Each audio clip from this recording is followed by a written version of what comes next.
ડાંગ પ્રદેશ દાદરાનગર હવેલીમાં પણ વરસાદી માહોલ જામેલો છે। દૂધની એ ચોકી પાડાનું નાળું ધોવાઈ જતા વિદ્યાર્થીઓને હાલાકી। 24 કલાકમાં 4 ઇંચથી વધુ વરસાદથી નાળું ધોવાયું છે। વિદ્યાર્થીઓને ઘૂંટણસમા પાણીમાંથી શાળાએ જવા તે મજબૂર બન્યા। ખોખરબારી, કૌચા સહિતના વિદ્યાર્થીઓને ભારે મુશ્કેલી।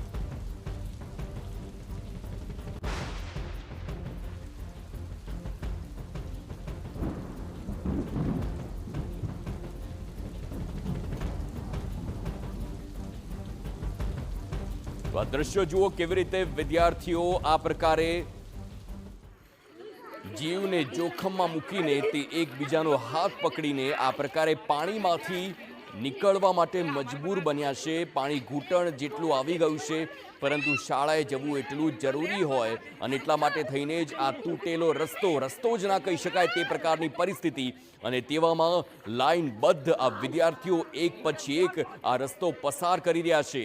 તેમના જૂતા પલળે નહીં તે માટે થઈને તે જૂતાને પણ વ્યવસ્થિત રીતે સાચવે છે। આપ જુઓ કે કેવી રીતે વિદ્યાર્થીઓને આટલી હાલાકી પડી રહી છે, પરંતુ રસ્તો નથી।